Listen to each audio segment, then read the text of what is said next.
যুক্তরাষ্ট্রের সামরিক বাহিনী সম্প্রতি আরব সাগরে ইরানের একটি ড্রোন গুলি করে ভূপাতিত করেছে, যা ইউএসএস আব্রাহাম লিঙ্কন বিমানবাহী রণতরীর দিকে অস্পষ্ট উদ্দেশ্যে এগিয়ে যাচ্ছিল। এই ঘটনাটি এমন সময় ঘটেছে যখন যুক্তরাষ্ট্র ও ইরানের মধ্যে পারমাণবিক আলোচনা পুনরায় শুরু করার চেষ্টা চলছে। ৩রা ফেব্রুয়ারি ২০২৬ তারিখে ইউএস সেন্ট্রাল কমান্ড বা সেন্টকম জানায় যে ইউএসএস আব্রাহাম লিঙ্কন থেকে একটি F-35C ফাইটার জেট ইরানের একটি শাহেদ 139 ড্রোন গুলি করে ভূপাতিত করেছে। ড্রোনটি ইরানের দক্ষিণ উপকূল থেকে প্রায় ৫০০ মাইল বা ৮০০ কিলোমিটার দূরে আন্তর্জাতিক জলসীমায় রণতরীর দিকে এগিয়ে যাচ্ছিল। সেন্টকমের মুখপাত্র ক্যাপ্টেন টিম হকিংস বলেন, ড্রোনটি আক্রমণাত্মকভাবে রণতরীর দিকে এগিয়ে যাচ্ছিল এবং মার্কিন বাহিনীর শান্তিপূর্ণ পদক্ষেপ সত্ত্বেও থামেনি, ফলে আত্মরক্ষার্থে এটি গুলি করে ভূপাতিত করা হয়।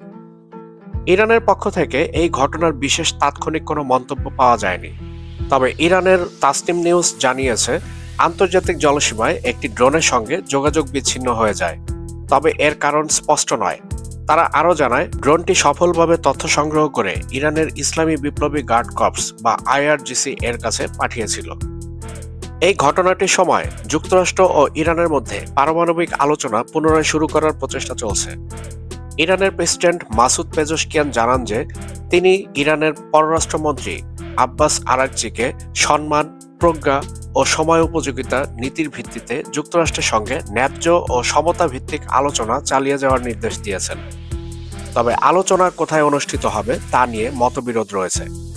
প্রাথমিকভাবে ইস্তাম্বুলে আলোচনা হওয়ার কথা থাকলেও ইরান এখন ওমানে আলোচনা স্থানান্তরের প্রস্তাব দিয়েছে এবং এটি শুধুমাত্র যুক্তরাষ্ট্র ও ইরানের মধ্যে দ্বিপাক্ষিক আলোচনায় রূপ দিতে চায়, অর্থাৎ তৃতীয় কোনো পক্ষ এখানে উপস্থিত থাকতে পারবে না।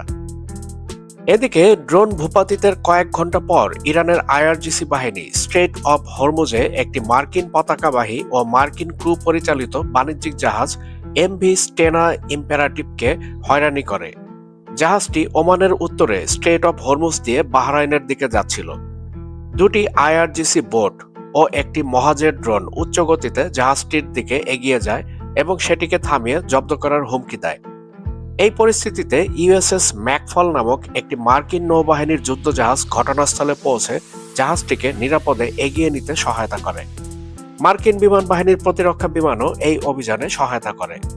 এই পদক্ষেপের ফলে পরিস্থিতি নিয়ন্ত্রণে আসে এবং জাহাজটি নিরাপদে গন্তব্যের দিকে অগ্রসর হয়। অনেক সামরিক বিশ্লেষকের মতে এই ঘটনা ইঙ্গিত দেয় যে ইরান চাইলে স্ট্রেট অফ হরমুজে চাপ সৃষ্টি করতে পারে, যা বৈশ্বিক জ্বালানি সরবরাহের জন্য মারাত্মক ঝুঁকি তৈরি করবে। যুক্তরাষ্ট্র সম্প্রতি মধ্যপ্রাচ্যে সামরিক উপস্থিতি বৃদ্ধি করেছে।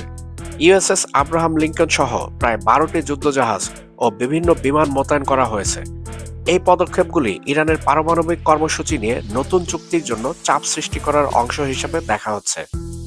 মাত্র কয়েক ঘন্টা পূর্বে ইরানি ড্রোন ভূপাতিতের ঘটনা ও বাণিজ্যিক জাহাজ হয়রানির মতো ঘটনাগুলি যুক্তরাষ্ট্র ও ইরানের মধ্যে চলমান উত্তেজনাকে আরও বাড়িয়ে তুলেছে। যদিও উভয় পক্ষই পারমাণবিক আলোচনা পুনরায় শুরু করার আগ্রহ প্রকাশ করেছে, তবে সামরিক সংঘর্ষের ঝুঁকি এখনও বিদ্যমান।